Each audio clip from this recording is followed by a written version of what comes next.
The billionaire flinched, not at movement, not at touch, at sound. Seraphine Caldwell had been deaf since birth. 38 years of silence. She built a fortune in that silence. A mansion, an empire, a life where everything moved without noise. But today, something changed. Hi. Welcome to Pop Stories channel.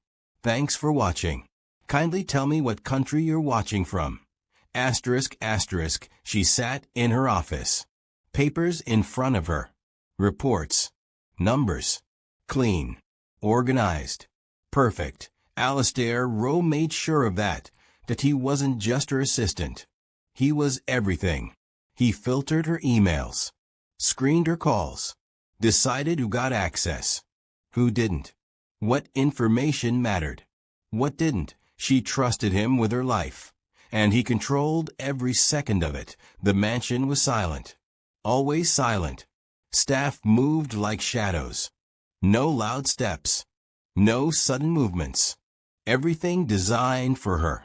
Everything built around the fact that she couldn't hear, but she could feel.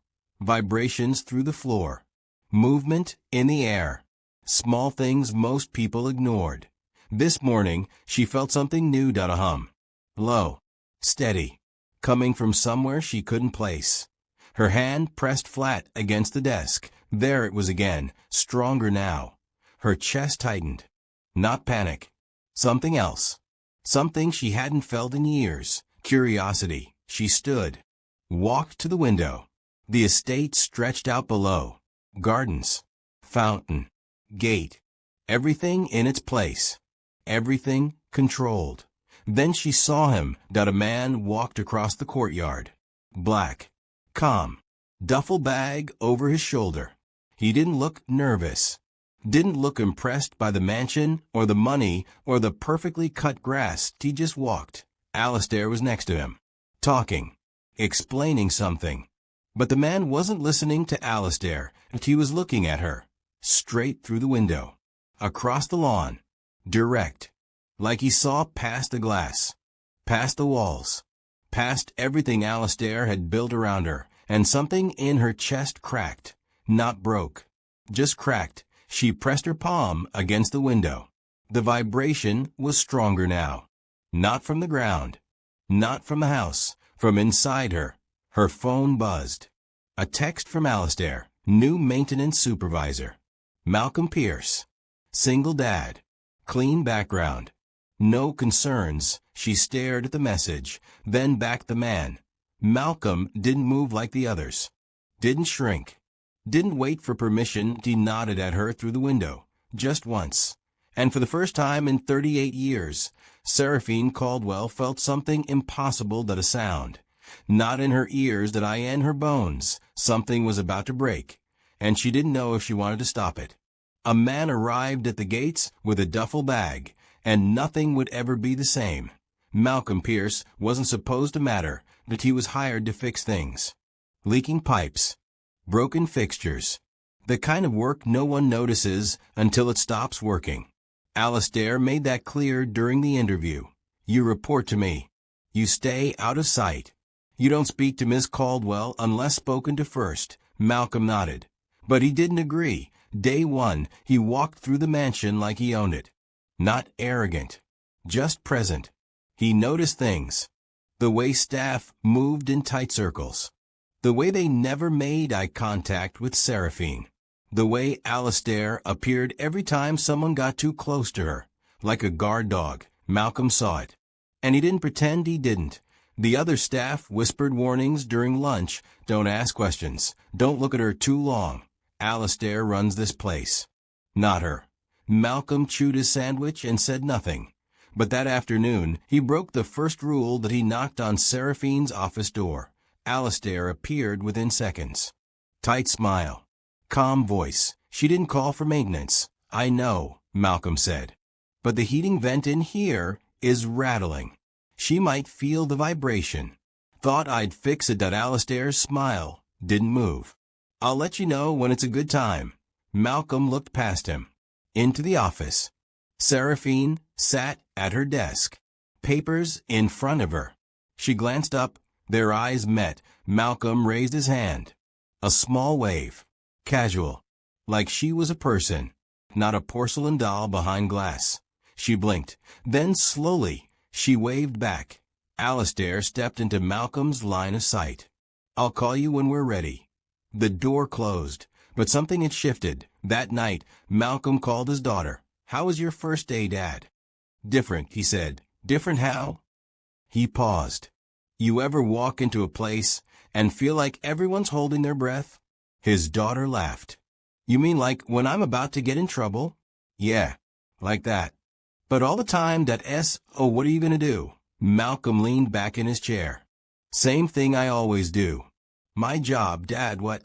"Don't start trouble," he smiled. "I never start it, baby. I just don't run from it." The next morning, Malcolm was in the East Wing, replacing a light fixture. Quiet work. The kind that didn't need supervision. Then he felt it. Footsteps, not staff. They moved softer. These were deliberate. Measured, he turned. Seraphine stood in the hallway, and Alistair. No assistant. Just her. She watched him work. Arms crossed. Head tilted slightly. Malcolm climbed down from the ladder. Pulled a rag from his pocket. Wiped his hands. Then he did something no one else in that house did. He spoke to her, like she could hear. "Morning," he said. Clear. Direct. No exaggeration. No slowing down. She didn't respond. But her eyes didn't leave his face. He pointed at the fixture. Then, at the old bulb in his hand. Made a simple gesture. Broken. Fixed. She nodded. Then she did something that made his chest tighten. She smiled. Not polite. Not distant. Real. Malcolm felt a shift. Small. Barely there. But real. She turned to leave, then stopped. She looked back at him. Her hand moved. Slow. Forming words in sign language. "Thank you." Malcolm didn't know sign language, but he understood. He nodded. She walked away. And Malcolm realized something Alistair had spent years making sure no one else did. Seraphine Caldwell wasn't fragile. She was trapped, and she knew it. She found herself writing to him instead of calling Alistair. And she didn't understand why that IT started small, that a note left on the counter in the kitchen. Simple. Direct. Bathroom sink on second floor. Dripping. She could have texted Alistair. She always texted Alistair. He handled everything. But her hand wrote Malcolm's name at the top instead. She didn't know why. Malcolm fixed the sink that afternoon. Left a note back. All set. Let me know if anything else needs attention. Professional. Polite. Nothing special. But Seraphine kept the note. The next day, another note. Then, another. Small things. A squeaky door. A loose tile. Things she normally wouldn't notice. Things Alistair would handle without her asking. But now she was asking Malcolm directly. And Alistair noticed. "I can coordinate maintenance requests," he said one morning. Calm. Controlled. "You don't need to trouble yourself. It's not trouble," Seraphine signed. Alistair smiled. The kind of smile that didn't reach his eyes. "Of course. I just want to make sure your time is protected." Protected. That word used to feel safe. Now it felt like a cage. Malcolm started showing up at odd times. Early morning. Late afternoon. Always with a toolbox. Always with a reason. But Seraphine began to notice something he never rushed. The other staff moved like they were being timed. Efficient. Invisible. In and out. Malcolm worked slow. Steady. Like time didn't own him. And he looked at her, not the way Alistair did. Not the way the staff did. He didn't look at her like she was breakable. Or like she needed saving. That he looked at her like she was there. One afternoon. She was in the library. Reading. Malcolm was fixing a window latch across the room. She felt something, that a vibration. Low. Deep. Coming from somewhere she couldn't place. She pressed her hand to the armrest of her chair. Nothing. She stood. Moved to the window. Placed her palm flat against the glass. There, stronger now, but there was no construction outside. No trucks. No machines, just Malcolm that he was humming. She turned toward him. He didn't notice. His back was to her. Hands working. Shoulders relaxed. And the vibration moved through the floor. Through the walls. Through her. She froze. She shouldn't feel that. Humming wasn't loud. It didn't shake floors. It didn't move through glass. But she felt it. Her breath caught. Malcolm turned. Saw her standing there. Hand still on the window. Face pale that he stopped. "You okay?" he mouthed. She didn't respond, couldn't, because something impossible had just happened. That night, Alistair changed Malcolm's schedule. "But we need you on the south wing tomorrow," he said. Firm. No room for questions. "Ms. Caldwell has meetings. We need to minimize distractions." Malcolm looked at him. "I wasn't distracting anyone. It's not personal. Just logistics." But it was personal, and Malcolm knew it. The next morning, Seraphine walked into the kitchen. Early. Before Alistair usually arrived, Malcolm was there. Coffee in hand. Leaning against the counter, he looked surprised. She pulled out her phone. Typed fast. "Why did Alistair move you to the other side of the house?" Asterisk. Malcolm read it.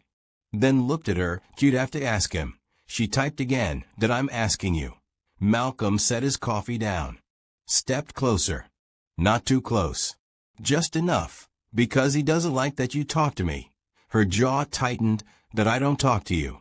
I write notes." Same thing. She stared at him. Then typed slower. "Why does that bother him?" Malcolm tilted his head, choosing his words carefully. "Because you don't need him to do it." The air shifted. Seraphine's hand stopped moving. She stood there, phone in hand, heart pounding. Malcolm picked up his coffee, took a sip. "That I'll be in the south wing if you need anything." That he walked out, and Seraphine stood alone in the kitchen. But for the first time in years, she didn't feel alone. She felt awake. That afternoon, she was in her office. Alistair brought in reports. Spoke in his usual calm tone. Everything perfect. Everything filtered. But then she felt it again. A vibration. Low. Steady. She turned toward the door. Malcolm was walking past in the hallway, toolbox in hand. He wasn't humming this time. That he wasn't making any sound at all. But she felt him anyway. Her hand moved to her chest. Her heartbeat. No, not her heartbeat. Something else. And for the first time in 38 years, Seraphine Caldwell realized something terrifying. Maybe she wasn't as deaf as they told her. The sphere shattered, and for the first time, she heard a voice. That IT started with numbers. Bad numbers. Seraphine sat in her office, staring at the screen. Red everywhere. Her portfolio. Her investments. Billions moving in the wrong direction. Alistair stood beside her. Calm. Too calm. "It's temporary," he signed. "We've seen worse, but they hadn't. Not like this." Her chest tightened. Her hands shook. She stood up. Paced. Tried to breathe. Alistair kept talking. Kept signing. Kept telling her it was fine. But it wasn't fine. She could feel it. The walls closing in. The controls slipping. Everything she built. Everything she trusted, crumbling. Her eyes landed on the antique sphere on her desk. Glass. Delicate. A gift from some investor years ago. She didn't even remember who. She picked it up. That Alistair's hands moved. Seraphine put it down. She didn't. Her fingers tightened around it. The glass was cold. Smooth. Fragile. Like everything in her life. She raised it above her head. Alistair stepped forward. Asterisk. "Don't." She threw it, not at him, not at anything. Just threw it. The sphere hit the marble floor and exploded. Glass everywhere. Sharp. Glittering. The sound. Wait. Sound. She froze because she heard it. The crack. The shatter. The pieces skittering across the floor. Her breath stopped. No, that wasn't possible. She looked at Alistair. His mouth was open. Frozen. Staring at her. The door flew open. Malcolm. That he must have been close. Must have heard the crash. He ran in. Saw the glass. Saw her standing in the middle of it. And he shouted, "Stop. One word, one single word. And she heard it, not felt it. Not vibrated. Heard it. Her knees buckled. Malcolm moved fast. Across the glass. Hands out. He caught her before she hit the floor. Hey. Hey. I got you. She stared at him. Her hands gripped his arms. Her mouth opened, but no sound came out, because sound was coming in. His voice. Low. Steady. Real. You're okay. Just breathe. She couldn't breathe. She was hearing him. After 38 years of silence. After a lifetime of nothing. She was hearing him. Alistair moved. Finally. He stepped forward. His voice sharp. Angry. Get out. Now Malcolm looked up. She's in shock. I said get out. She needs help. She needs you gone. Seraphine's hands shot up. Shaking. Frantic. She signed fast. Messy. I heard him. Alistair froze that I heard him. Her hands were trembling. Tears running down her face. I heard the glass. I heard his voice that Alistair's face went pale. Malcolm looked between them. Confused. Lost at what's going on. Alistair ignored him. He knelt in front of Seraphine. His hands moved slow. Controlled. You're upset. You're overwhelmed. Your mind is playing tricks. She shook her head. Hard. No. I heard it, Seraphine. You've been deaf since birth. You know this. Then how did I hear him? Silence. Not the kind she was used to, the kind that held secrets. Alistair stood. His jaw tight. He turned to Malcolm. Leave. Now Malcolm didn't move. He looked at Seraphine. Her face. Her tears. Her hands still shaking. What did you do to her? Malcolm asked. Alistair's eyes went cold. I've protected her. That's what I've done. From what? From people like you. The air cracked. Malcolm stepped back. Hands up. But his eyes never left Seraphine. If you need me, he said to her, you know where to find me. And he walked out. The door closed, and Seraphine sat on the floor. Surrounded by broken glass. Alistair knelt again. His face soft now. Gentle. You've been under a lot of stress. The market. The pressure. It's affecting you. But she wasn't listening. She was replaying it. The shout. The voice. The sound. Real. Undeniable. Impossible. She looked up at Alistair. And for the first time in 20 years, she didn't trust him. What aren't you telling me? Alistair's hand stopped. He looked at her.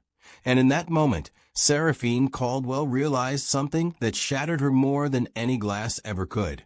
Everything she knew about herself might be a lie. A note slipped under her door, hand-scrawled, and everything she knew became a question. Seraphine woke at 4 a.m. Couldn't sleep. Hadn't slept since the glass. Since the voice.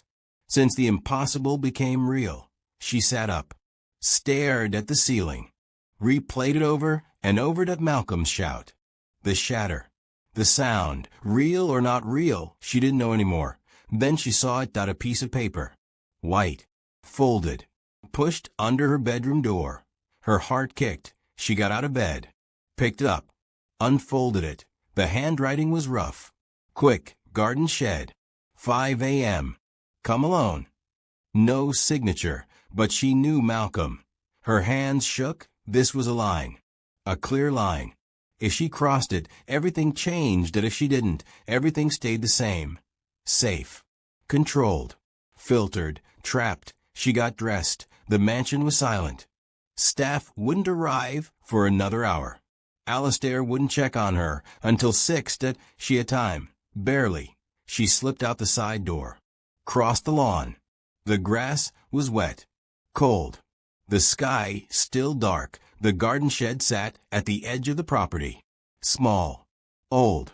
Unused. The door was cracked open. She stepped inside. Malcolm was there. Leaning against a workbench. Hands in his pockets. Calm. But his eyes were sharp. You came, he said. She nodded. He gestured to an old stool. She sat. He stayed standing. I shouldn't be here, he said. And you definitely shouldn't. She pulled out her phone. Typed fast. Then why are we? Malcolm looked at her. Long, hard. Because something's wrong. And you know it. Her throat tightened. What do you mean? You heard me yesterday. You heard the glass. She hesitated. Then nodded. Malcolm exhaled. How long have you been deaf? Since birth. You sure about that? Her fingers froze over the screen. What are you saying? I'm saying maybe someone's been lying to you. The air went cold. Who? I don't know. But I've been watching. Alistair controls everything. Your schedule. Your contacts. Your information. He decides what you see. What you don't, he's my assistant. That's his job, is it? Or is it something else? She stared at him. You think he's hiding something? I think you heard me shout. And I think that scared him. Her chest tightened. Why would that scare him? Malcolm pushed off the bench. Stepped closer. Not too close. Just enough, because if you can hear even a little, then everything he's built falls apart. She couldn't breathe. What has he built? Control point, one word that IT hit like a fist. She stood. Paced. Her mind racing. This is crazy. I've been deaf my whole life. Doctors. Tests. My parents knew. Did they? She stopped. What did they know? Or did someone tell them what to believe? Her hand shook. You're saying I was never deaf. I'm saying maybe you weren't as deaf as they said. Tears burned her eyes. Why would anyone do that? Malcolm's face softened. I don't know. But I know this. The way Alistair moved yesterday. The way he panicked. That wasn't protection. That was fear. She wiped her eyes. Tried to think. Tried to breathe. What do I do? You test it. How? Listen. She looked at him. I don't know how. Yes, you do. You've been doing it your whole life. You just didn't know what it was. She thought about the vibrations. The humming. The feeling she couldn't explain. You think I've been hearing this whole time? I think maybe pieces. And someone made sure you never knew. Her phone almost slipped from her hands. Who? Start with Alistair. The sound. Faint. Distant at a door closing. She spun toward the shed door.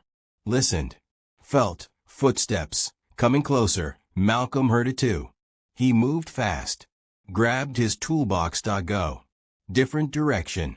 I'll say I was checking equipment. She didn't move. What if you're wrong? Then you go back to your life. But what if I'm right? The footsteps were closer now. She ran. Out the back of the shed. Through the trees. Around the fountain. Her heart pounding. So hard she thought it would break through her ribs. She made it back to her room. Locked the door. Sat on the bed. Her phone buzzed. Alistair. Good morning.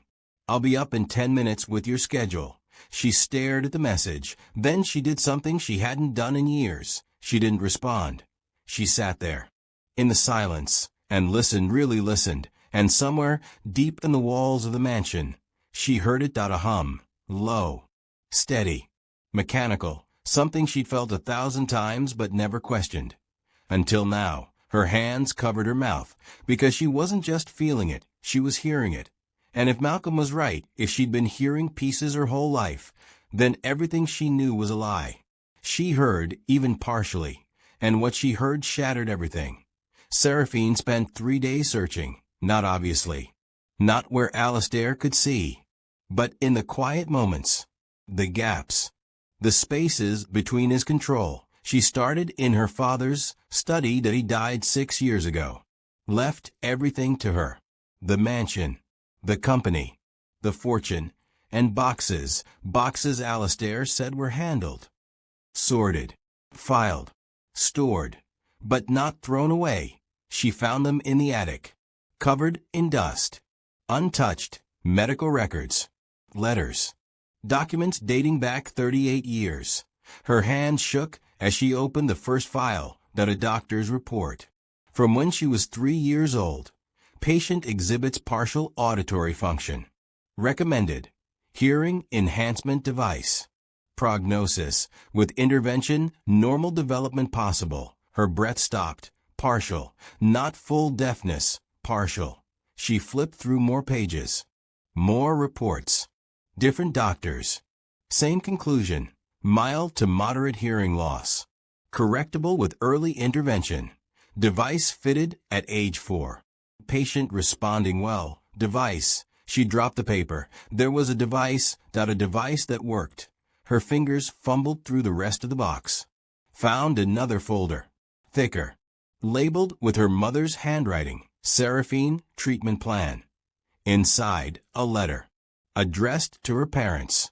From a doctor she didn't recognize that AS discussed. The device has been removed per your request. I must note my strong disagreement with this decision. Seraphine's hearing can be preserved with continued use. Without it, her auditory development will regress. Please reconsider. Dated 34 years ago. She read it again and again. Removed. Her parents removed it on purpose. Her stomach turned. She kept digging. Found more letters. Arguments between doctors and her parents. Legal documents. Consent forms. And then she found it a contract between her father and Alistair Rowe, dated 20 years ago. Right after her father's first stroke, that I end the event of incapacity or death. Alistair Rowe will assume full management of Seraphine Caldwell's affairs, including but not limited to financial decisions, medical care, personal security, and information access. Her hands went numb. Full management of her life. She scanned further. Found financial statements. Transfers. Accounts she didn't know existed. Money moving. Always moving. Small amounts. Steady. Consistent into accounts under Alistair's name. Not theft. Not exactly, but not honest either. Fees. Management costs. Expenses that added up to millions over 2 decades. Her chest tightened, but he'd been skimming. Slowly. Carefully. Legally. And she never knew. Because she trusted him. Footsteps. She spun around. Malcolm stood in the attic doorway. Toolbox in hand. He looked surprised, didn't know anyone came up here. She wiped her eyes. Fast. But not fast enough that he saw that he set the toolbox down. Stepped closer. What did you find? She handed him the papers. The reports. The contract, he read. His jaw tightened. Jesus, she typed on her phone. Hands shaking. They knew. My parents knew. The doctors knew. And they took it away. Malcolm looked at her. Why would they do that? I don't know, but she did. Somewhere deep down, she knew. Control that a deaf daughter was easier to manage. Easier to protect. Easier to keep close that a hearing daughter might leave. Might question. Might choose her own life. Malcolm handed the papers back. What are you going to do? She didn't answer. Because she didn't know. That night, Alistair came to her room that he knocked. Waited. She let him in. He sat across from her. Calm. Steady. Like always that you've been distant, he signed. Is everything okay? She looked at him. Really looked. The man who raised her after her father couldn't. The man who built her world. Protected her. Managed everything. The man who lied. She pulled out her phone. Typed slow. Did you know about the device? His face didn't change, but his hand stopped. She typed again. The hearing device. When I was 4.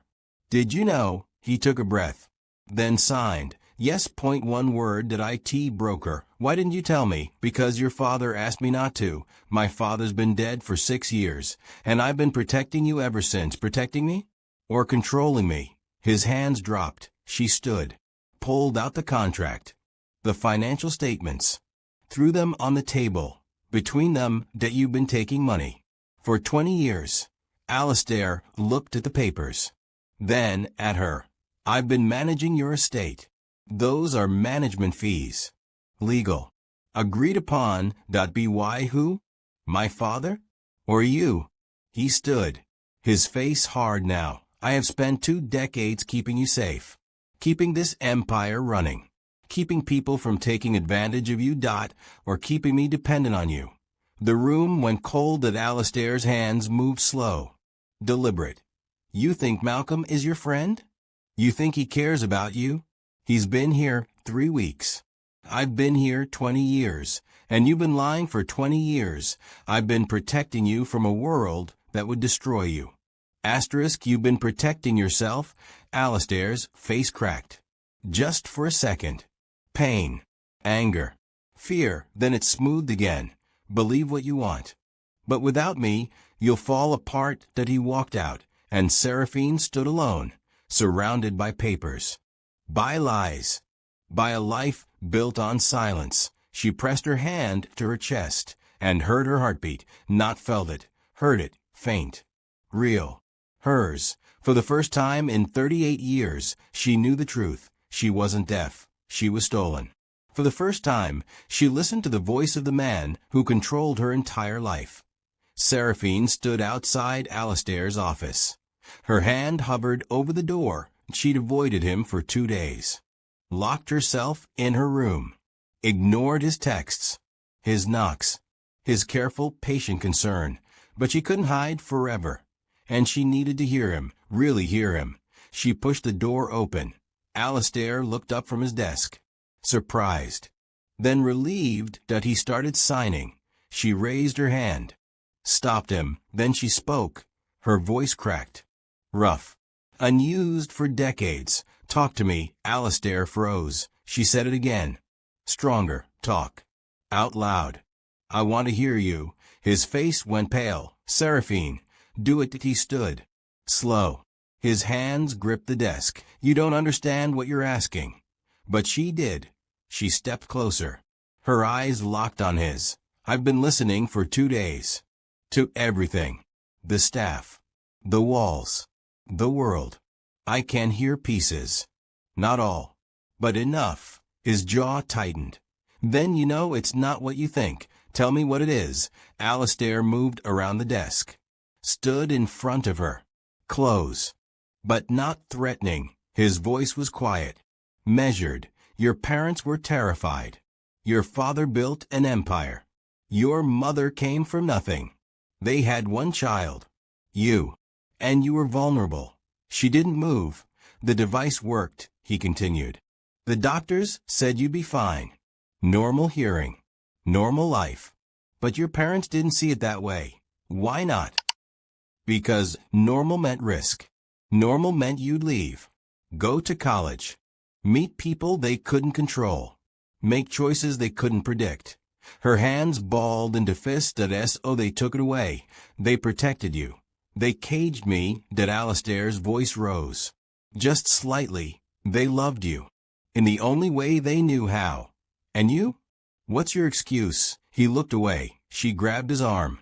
Forced him to look at her. "You knew. For 20 years you knew. And you said nothing. Because I was honoring your father's wishes. My father's been dead for 6 years, and I've been keeping his promise, or keeping your job." The words hit like a slap. Alistair stepped back. His face hard. "You think this is about money? About a paycheck? The statements say it is. Those statements kept this place running. Kept your company from falling apart. Kept you from being devoured by people who would take everything. You took everything. I saved everything." His voice cracked. Silence, heavy, thick. Alistair sank into a chair. His hands covered his face. When he looked up, his eyes were wet. "I was 26 when your father hired me. Barely out of school. No family. No money. No future. He gave me a purpose. He trusted me with the most important thing in his life. You." She said, "Nothing that I didn't steal from you, Seraphine. I built this. I made sure you had a life. A safe life. A protected life, that a small life." That he flinched. "You don't know what's out there. The people who would use you. Hurt you. I've kept them all away. You kept everyone away. Because I had to. Or because you wanted to." Alistair stood. Anger flashing now. "You think I enjoyed this? Watching you live in silence? Watching you isolated? You think I wanted that? I think you needed it." The room went still. She stepped closer. Her voice steady now. "You needed me to need you. Because without that, what are you?" His face crumbled. She kept going. "Why father gave you purpose. And when he died, you didn't let it go. You held on. Tighter. Because if I didn't need you, you'd have nothing." That Alistair's breath shook. "That's not true, isn't it?" He looked at her. Really looked. And she saw it. Not evil. Not malice. Just fear. Fear of being useless. Unwanted. Forgotten. She understood it, because she'd felt it her whole life. "I don't hate you," she said softly, his eyes closed. But I can't trust you anymore. The tears slid down his face. What do you want me to do? She didn't answer right away, because she didn't know. Fire him? Forgive him? Pretend it never happened? None of it felt right. She turned toward the door. I want you to tell me the truth. All of it. Everything you've hidden. Every lie. Every decision you made for me. And then?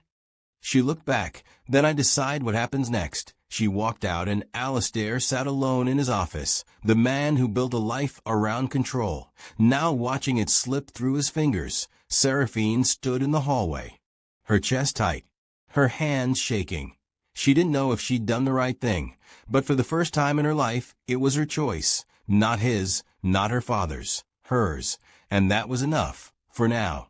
She spoke for the first time, and the world answered. It started small. A word to the housekeeper. Thank you. The woman froze, stared, then smiled. A real smile, not polite, not careful, real. Seraphine felt something crack open inside her chest. She kept going. She called her lawyer directly, not through Alistair. Her voice shaky but clear. I need to review my accounts. All of them. The lawyer hesitated. Ms. Caldwell, I usually coordinate with Alistair. Not anymore. Silence on the other end. Then, understood. I'll have everything ready by tomorrow. She hung up. Her hands were shaking. But she was standing. That afternoon, she went into the library. Alistair was there, working.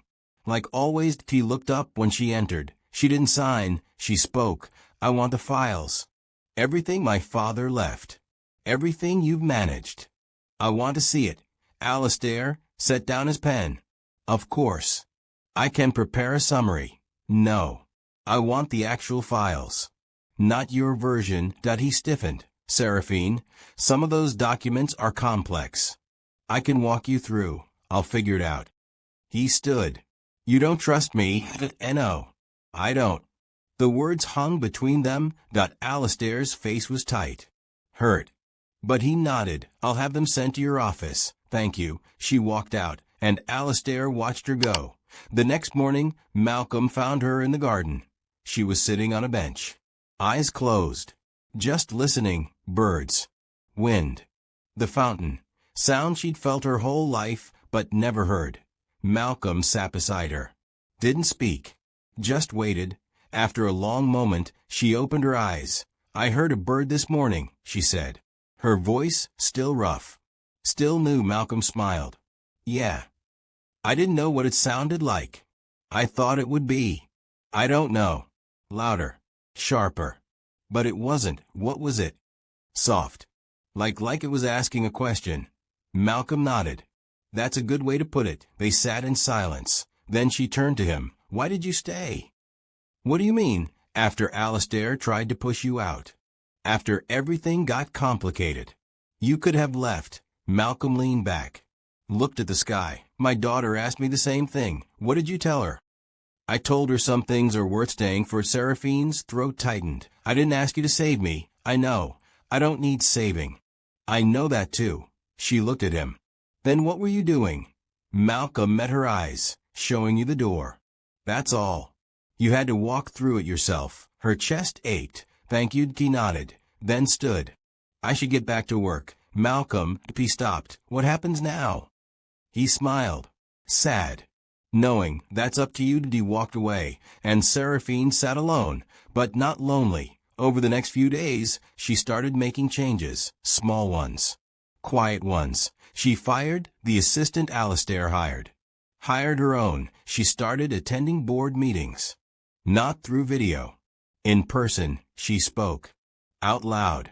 Her voice getting stronger each time. The board members were shocked, but they listened. She reviewed every contract, every account, every decision Alistair made in her name. Most were fine. Some weren't. She corrected what needed correcting, and slowly, piece by piece, she took her life back. Alistair stayed. She didn't fire him. But she didn't trust him either. He became what he should have been from the start, an assistant, not a gatekeeper. One evening, she stood in front of the mirror in her bedroom. She looked different, not physically, but something in her eyes, Something awake. She picked up her phone. Typed a message, not to Alistair, to T.O. Malcolm. Thank you. For everything. She hesitated. Then added, I don't know what comes next. But I'm not afraid anymore. She hit send. A few minutes later. Her phone buzzed. You were never supposed to be. She smiled. Then she did something she hadn't done in years. She opened her window and listened to T.O. the world outside, the cars, the wind, the distant voices. That it wasn't perfect. She still couldn't hear everything. Maybe she never would. But she could hear enough to know she was free. She closed the window. And for the first time in 38 years, Seraphine Caldwell went to sleep without silence pressing down on her. She went to sleep knowing the sound of her own voice. And that was everything. But as the night settled in, one question remained. What would she do with this freedom? The answer wasn't clear yet. But it was hers to find. And that made all the difference. He had protected her. He had lied. And she understood both. Seraphine sat across from Alistair in the dim study. No assistants. No staff. Just them. The files were spread between them. 20 years of decisions. Some saved her millions. Others stole her choices. I could destroy you, she said. Her voice steady now. Real. Alistair didn't flinch. I know. The contracts. The fees. The manipulation. I have lawyers who'd bury you. I know that too. She leaned forward. Then why aren't you afraid? He looked at her. Really looked. And his voice cracked. Because I already lost what mattered. Silence. She felt a twist inside her chest. Anger. Grief. Understanding she didn't want. You were all I had, he whispered. Your father gave me purpose. You gave me meaning.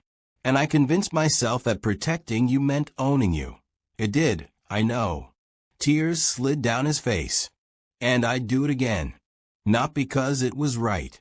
Because I don't know how to be anything else. She stood. Walked to the window. The garden stretched out below. Malcolm was down there. Packing his truck. Leaving tomorrow. Job done. My father was terrified of losing control, she said quietly. So he built a cage and called it love. And you just kept building. Yes, you weren't trying to hurt me, Dad, no, but you did. At Alistair's shoulders shook. I did. She turned. Faced him. Her voice soft but unyielding. I'm not pressing charges. I'm not ruining you. Hope flickered in his eyes. But you're done managing my life. You'll stay on. Different role. Transparent. Supervised. One mistake, and you're gone. He nodded. Broken. Grateful. And Alistair. Yes. I forgive you for loving me wrong. But I'll never forget what it cost. She walked out, left him sitting there. The man who built a fortress. Now just a man. That night, Seraphine found Malcolm by his truck. That you're leaving. She said the job's done. Is it? He smiled. Sad. Knowing. You don't need me anymore. I never needed you. I needed the truth. And you gave it to me. Malcolm closed the truck bed. Turned to face her. What will you do now? She looked up at the mansion. Her prison. Her empire. Her choice. I don't know. But it'll be mine. He nodded. Started to leave. Malcolm. He stopped. Was it worth it? Risking your job. Your safety. For someone you barely knew. He looked at her. And his voice was clear. Some cages need breaking. Even when the person inside built them themselves. He drove away. And Seraphine stood alone in the driveway. Free. Terrified. Alive. She pressed her hand to her chest. Felt her heartbeat. Heard it. The real question wasn't whether Alistair was wrong. It was whether she'd been complicit in her own captivity. And that question had no easy answer. The real question was never about deafness. It was about who decides what you can hear. 3 months later. Seraphine stood in a conference room. 50 people. Investors. Partners. Critics. She spoke without a microphone. Her voice carried. For 38 years, I lived in silence. Not because I was deaf. Because I was told I was. And I believed it. The room was frozen. That we all have someone telling us what we can't do. What we can't be. what we can't hear. And sometimes the person doing the telling loves us. She paused. That doesn't make it right. Applause. Genuine. Loud. She felt it and heard it. Both. Later, in her office, she opened a letter. From Malcolm. You asked what I'd do with freedom. Here's what I did. I taught my daughter that truth matters more than comfort. That cages don't need locks to work. And that the bravest thing you can do is question the people who claim to protect you. Asterisk, you did that. Keep doing it. She folded the letter, put it in her desk. Then she looked at the second envelope, from Alistair. She opened it. That I don't expect forgiveness. I don't deserve it. But I want you to know, watching you reclaim your voice was the only honest thing I've done in 20 years. That I hope that counts for something. She sat with that. The man who caged her. The man who freed her. Both changed her life. Both were wrong in different ways. Both were right in others. She stood, walked to her window, looked down at the garden where it all started. The shed where Malcolm told her the truth. The fountain where she first heard water. The path where she walked in silence for 38 years. All still there, but different now, because she was different. Her phone buzzed. A notification. Her company stock was up. Way up. Turns out, a CEO who speaks for herself is worth more than one hidden behind assistance. She smiled, not at the money. The choice. She picked up her phone, typed a message, not to Alistair, not to Malcolm.to herself. The question isn't who to forgive. It's who to become now that you're free. She hit save, walked to the door, paused, turned back. One last look at the office where Alistair controlled everything. Where she signed away years without knowing, where the glass shattered and everything changed. She turned off the light and walked out into a world that was loud, messy, unfiltered. A world she could finally hear, not perfectly, not completely, but enough. And for the first time in her life, she wasn't waiting for permission to hear it. She was choosing what to listen to. Oh, here's my question for you. If someone you loved built a cage around you and called it protection, would you forgive them? Or would you walk away? Drop your answer in the comments. I want to know what you would do.